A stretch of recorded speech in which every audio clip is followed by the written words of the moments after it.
Good morning, everyone. So we'll start with the fifth module. This is part one.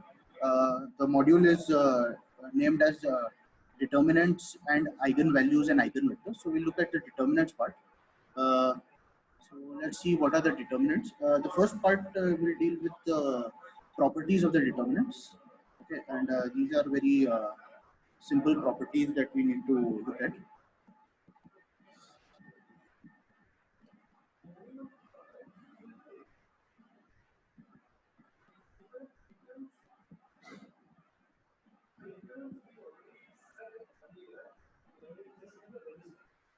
Hold on, 1 second.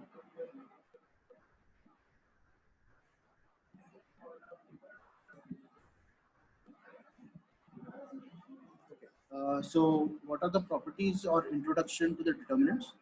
The most important part is of the determinant is to check for invertibility.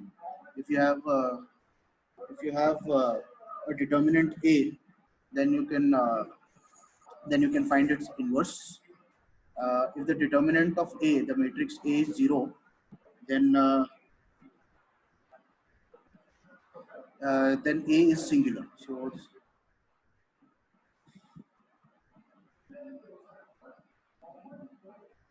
So this is something that you will have to remember.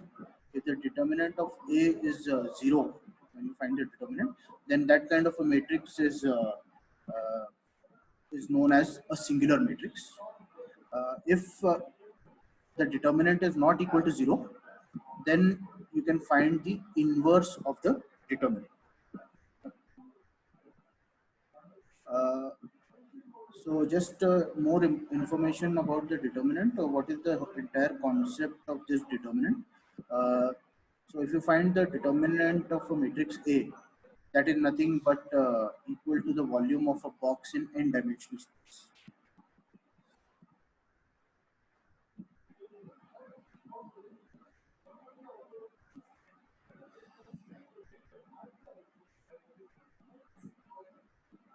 So that is what I've shown you here. The edges of the box, they come from the rows of A, and the columns of A would give you entirely different box with the same one. So point number two is extra information. From exam point of view, we need to know that if the determinant of A is 0, then A is known as a singular matrix. If the determinant is not 0, then A is invertible. Means you can find the inverse of a matrix. So what is this determinant?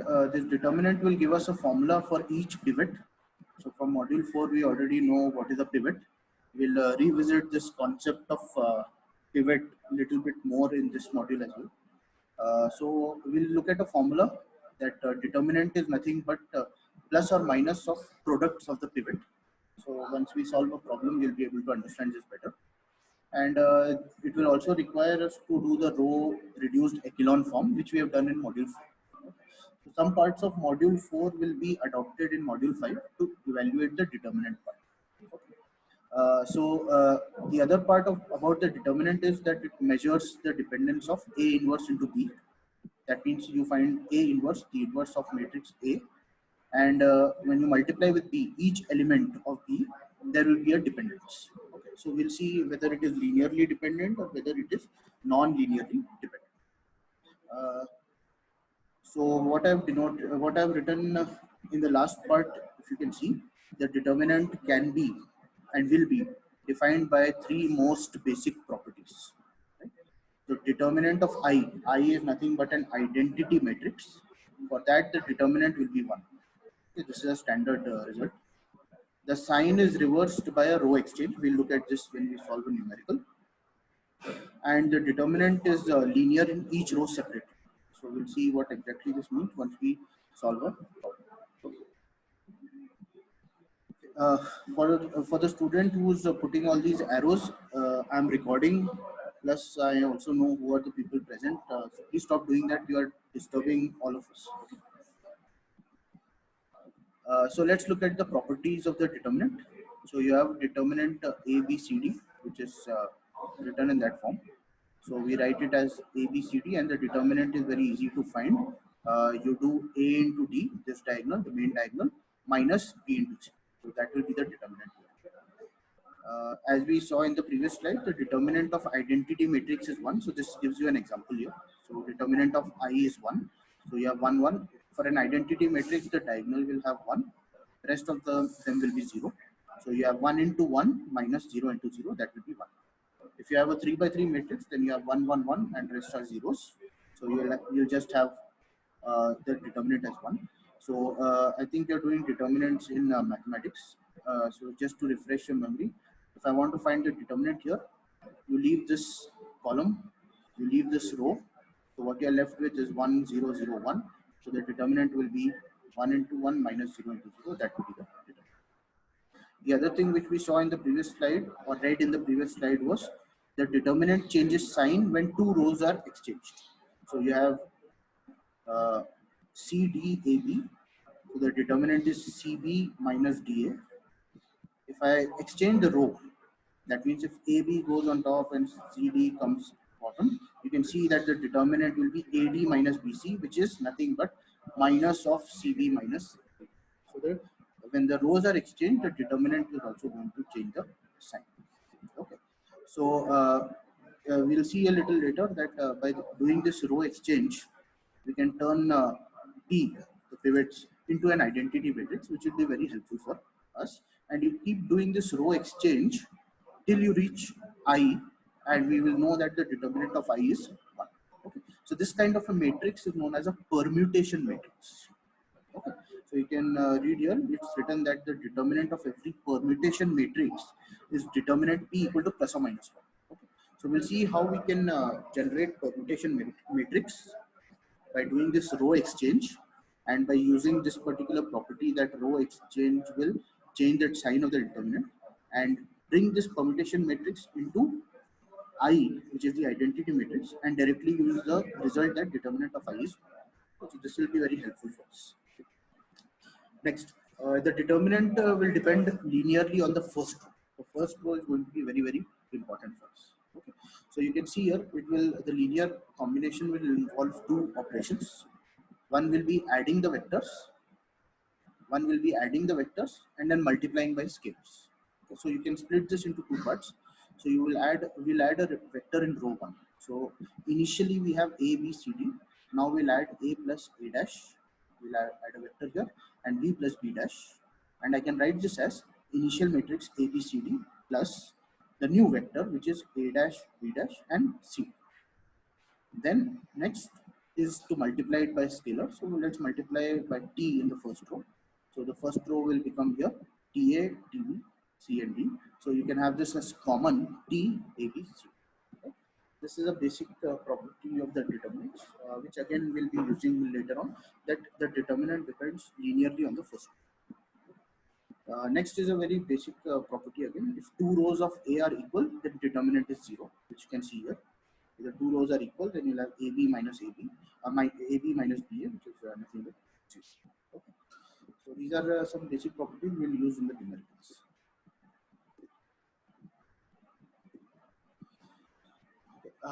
Then comes subtracting a multiple of one row from another row leaves the same determinant. You can see here, if you have A minus LC and B minus LD, then it will leave the same determinant because you can use minus LCDC. So that term will be 0. We will not be using property 5 a lot, but previous properties will be used. If any matrix will have a row of zeros, then determinant is just going to be 0. Very easy to see. There is an example here, 0, 0 and CD. So that determinant is just going to be 0. Property 7 will be used little extensively. If A is triangular, now in this case you can have a lower triangular or an upper triangular. Okay.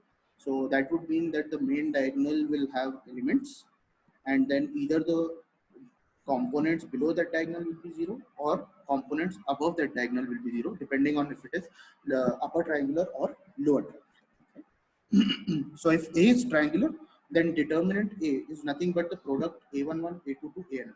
So these are nothing but the diagonal elements. So A11 will be the first component here. A22 will be the second component here. So this will form the main diagonal. If this was a 3 by 3 matrix, then you would have two components and a third component, so that will be the type.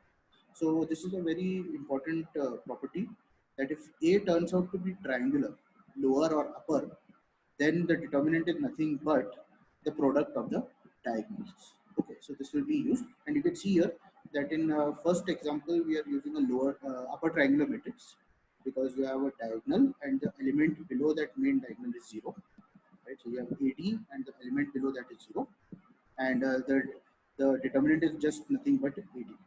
So even if we don't use this property, we can check AD minus B into 0, that will be good. In the next example, this is a lower triangular matrix. You have a diagonal AD, and all the components above this main diagonal are 0. So again, you will have AD minus 0 into C, which is nothing but A. So very important property. And we already know from module 4 that any matrix can be converted into an upper or a lower triangular matrix using the row reduced echelon form. So if we apply that and convert the given matrix into a triangular form, then the determinant can be found by just multiplying the diagonal elements. So we'll look at the example, and again I repeat, this 7 will be the one that property 7 is the one that we are going to use extensively. So that is the proof which I have given, and you will see that the matrix will look something like this. We'll have D equal to A11, A22, A33 till ANN, and the determinant is just going to be the multiplication of. Right? So the proof is not that important for us, but the application of this property is very important. But I'll leave the proof so that you can go through. Next property is, if A is singular, then determinant is going to be 0. If A is invertible, then determinant is not going to be 0. Okay?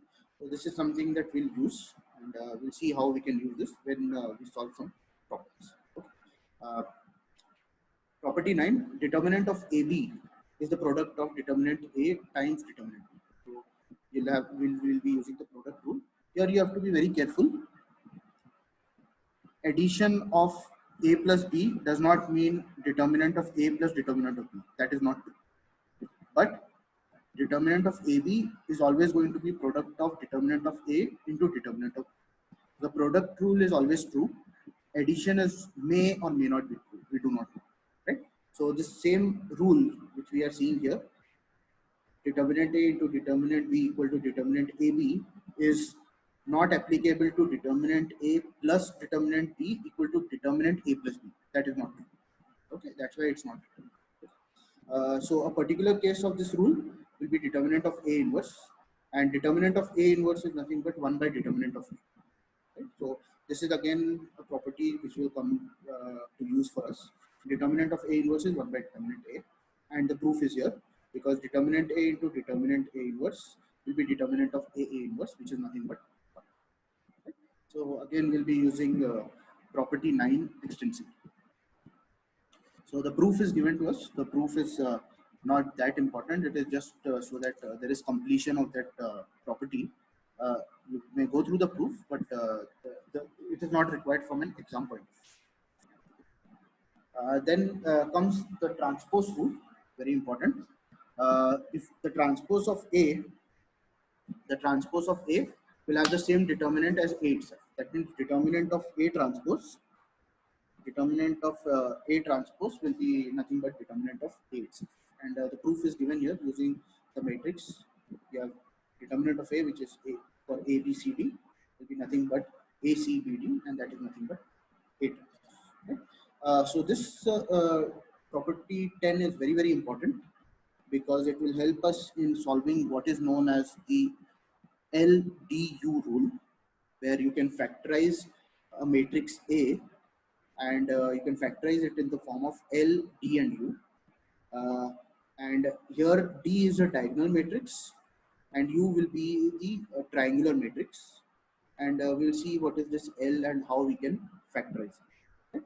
So you can see that they have used allows the factorization PA equal to LDU, and we will apply rule number 9. And rule number 9 just tells us that using the product. Okay? So I have solved module 5 questions from the given model papers from video, and there's a question on factorizing the given matrix into LD. So you can expect that that kind of a question may be asked in the final exam. So we'll see how we can solve any determinant A into its LDU factorization. Okay. So that proof is also given. Again, the proof is not that important from exam point of view, but you can just go. So let's look at this problem. Okay. Uh, just let me know if the problem on top is clear to you. Are you able to read? Anyone? Yes, sir. Okay. Yes, sir, able to read. Okay. So I'll just read it for you. You have a 4x4 matrix A whose determinant is 1 by 2. Okay. And you are supposed to find determinant minus A, determinant 2A, determinant A square, and determinant A inverse. Right? So we are going to use a common formula, that determinant of some alpha A, okay, determinant of some,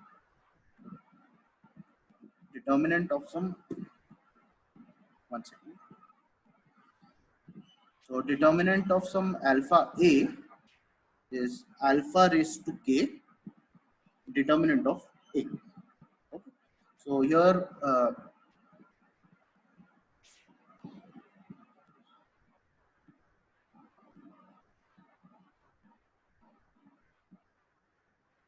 so determinant of alpha A is some alpha raised to k determinant of A, where k is the matrix which is given to us, and the matrix which is given to us is 4 cross 4.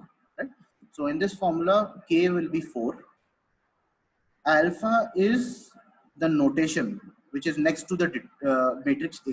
For example, in finding determinant of minus A, alpha is minus 1. Right? So if you want to find the determinant of minus A, that is nothing but alpha raised to k, where k is 4 and alpha is minus 1, which is minus A. So minus becomes your alpha. So minus 1. So you have minus 1 raised to 4 determinant of A, minus 1 raised to 4 into half, and that answer is half. Similarly, let's see how we can find the determinant of 2A. So for 2A, the value of alpha is 2. K value remains as it is, which is 4. Therefore, determinant of 2A is 2 raised to 4 determinant of A. So you'll have 2 raised to 4 into 1 by 2, 2 raised to 4, 16 by 2, which is A. Okay. Next, you need to find the determinant of A square, and we know that we'll use the product rule. Determinant of A square you can write as determinant of A into determinant of A.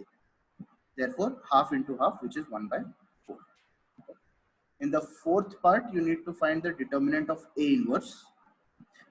We know that A into A inverse is identity matrix. Therefore, determinant of A inverse, A into A inverse will be determinant of I. Determinant of A into A inverse using product rule can be written as determinant of A into determinant of A inverse, and that will be equal to I. And I know that A inverse will be from here nothing but determinant of I divided by determinant of A. I know that determinant of I is 1. Determinant of A is given to us as half. So you have 1 divided by 1 by 2. Therefore, determinant of A inverse is 2. So that is how we can find the determinants of various factors which are given. Any questions? Yes, sir. Hmm. Sir, if the matrix is 3 cross 2 or 2 cross 3, then what's the value of K? That's what I was coming to. That this is not, this kind of a rule is not possible if matrix is not a square matrix. So if you have 4 cross Okay, 3 or 3 cross 4 or any other matrix, these rules are not applicable. Okay? So in that case, you will have to sit and find the determinant, you know, the longer way. So these are only applicable for square matrices. okay, So, sir. so the reason why I picked this problem is because a similar problem is asked in the model question paper also. Okay. The determinant of the matrix is some other value, I don't remember, but almost similar kind of values have been asked. So a very Ritika raised a good question. what happens if the matrix is not 4 cross 4 or 2 cross 2. For any other non-square matrix, this is not applicable. Okay. So next, let's move to the problem at the bottom, which is compute the determinant of each of the matrices. So you can see that matrix A is basically a triangular matrix. It is both upper and triangular matrix because it has only diagonal elements. The elements below the main diagonal are 0, and the elements above the main diagonal are also 0. Right? And we know that for a triangular matrix, the determinant is nothing but the product of the diagonal.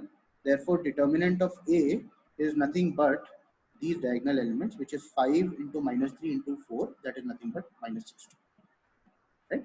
If you look at B, again B is a triangular matrix. Okay, it's a lower triangular matrix because the main diagonal is full, but the content above the main diagonal is 0. So it's a lower triangular matrix. Therefore, this determinant is nothing but 6 into minus 1, which is minus 6. Okay. Next comes determinant C. You can see that the main diagonal has components, and it is an upper triangular matrix because the contents below this main diagonal are all 0. Therefore, the determinant is directly 10 into 0 into 6 into 5. And since you have a 0 in the product, the determinant becomes 0. So these are some quick things that we can do if we are able to identify the matrix as a triangular matrix. Next, again, few more examples. A matrix A is given to us, and we have to find the determinant of A and determinant of 2A. So to find the determinant of 2A, first we convert A into 2A. So you multiply all the contents by 2. And after you do that, you can find the determinant. Right? So for 2A, we can use the same rule that 2 will become the alpha. And this is a 3 cross 3 matrix. Therefore, K is 3. Therefore, the determinant of 2A will be nothing but alpha raised to K, where alpha is 2 and K is 3. So 2 raised to 3, determinant of A. Right? And you can find the determinant of A, which comes out to be 45. And therefore, the determinant of 2A will be 2 raised to 3, 45, which is same as 360. You can check your answer by finding the determinant of 2A. Right? Next example, compute determinant of A, determinant of B, very simple to compute, and then determinant of A plus B. Right? So, like I told you in the first or the second slide, the product rule is always true, but the addition rule may or may not apply. We do not know. Right? Therefore, just don't add determinant A and determinant B and say that it is determinant of A plus B. It may or may not be true. We don't know. Right? But if you are asked determinant of AB, you can directly multiply determinant A into determinant B. That is applicable, product rule. But addition, there is nothing called addition rule for matrix. Right? Okay, so that is what example 2 and example 4 is showing you. In example 2, we are calculating A plus B, and we are calculating A plus B after you have added A and B separately and then found the determinant. Whereas in example 4, we are multiplying A plus B and finding or checking the answer by doing determinant of A into determinant of B, and you get the same answer. Okay? So again, I repeat, the product rule is true, but the addition rule may or may not be true. We don't know. Okay. Are you able to view this problem, everybody? Are you able to see this properly? Yes, sir. Okay. Yes, sir. So we are given a matrix A minus lambda I. Okay. And the matrix is 4 minus lambda, 2, 1, and 3 minus lambda. And they are saying that for what value of lambda will A minus lambda I be a singular matrix. Okay. So for a singular matrix, its determinant is 0. That is one of the properties that we have to use. Okay. For any singular matrix, its determinant is 0. Okay. So first you find the determinant of A minus lambda I, which will be 4 minus lambda into 3 minus lambda minus 2 into 1. Once you do that, you can factorize, this will be a quadratic equation, and then you can factorize this into two parts. So I think this part is very simple to understand. So the two parts where you can factorize them will be lambda minus 2 into lambda minus 5. And then we will use the property that for a singular matrix, its determinant is 0. Therefore, lambda minus 2 can be 0 or lambda minus 5 can be 0. Therefore, for this singular matrix, for this matrix to be singular, the value of lambda can be 2 or it can be 5. I think this was clear. We'll have to just remember the property of the singular matrix. Okay. So for a singular matrix, the determinant is 0. Is that clear? It's a very simple problem, I think. If I'm not wrong, a similar problem is there in the model question paper. We'll solve it a little later. Okay. Then another problem. Matrix A is given, which is 1, 1, 1, 1, 2, 2, 1, 2, 3, and they want us to find the determinant of A by converting it to an upper triangular matrix. Okay? So from module 4, we know that any matrix can be converted into its triangular form by doing the row reduced echelon form. So I've done 3 parts to it to get an upper triangular matrix. For an upper triangular matrix, there should be components on the main diagonal and all components below the main diagonal must be 0. So you must keep doing the row operations till you reach a matrix which looks like this, where you have the main diagonal which I have circled 1, 1, 1, and all contents below that are 0. So once you reach a matrix like this, you can say that the matrix is upper triangle. Right? And we know that for any triangular matrix, the determinant is nothing but the product of the main diagonal, or more specifically, product of the pivots. Now, why are these circled elements pivots? Because this is a value 1, rest of the values below it are 0. This is the first non-zero value in row 2, and all components below this are 0. And this one is the first non-zero value in row 3, and there are no components below. Okay. So I will repeat again. How do you find the pivots? It is important in module 4 also. For every row, you first identify the first non-zero element. Okay, so in this row, row 1, the first non-zero element is this 1. All elements below that value should be 0. So in this case, you can see that first non-zero value is 1, below which all are 0. Row 2, the first non-zero value is this 1, below this all components are 0. And then row 3, the first non-zero value is 1. There is no question of any components below. Right? So these ones, this 1, 1, and 1 on the diagonal become the pivots. Determinant of the upper triangular matrix is nothing but product of the pivots, and that comes out to be 1. The best part about doing this is you can also check the determinant from the original matrix A. So that's what I have done here, and that answer also comes to be 1. Okay. So please keep in mind in the exam, during the exam, for all these properties which you can use, you can check your answer by finding the determinant in the normal way as well. Right? I hope this was clear. So it shows me that there is less than 1 minute left. If the meeting stops, please rejoin. So let's look at the next part, which is the LDU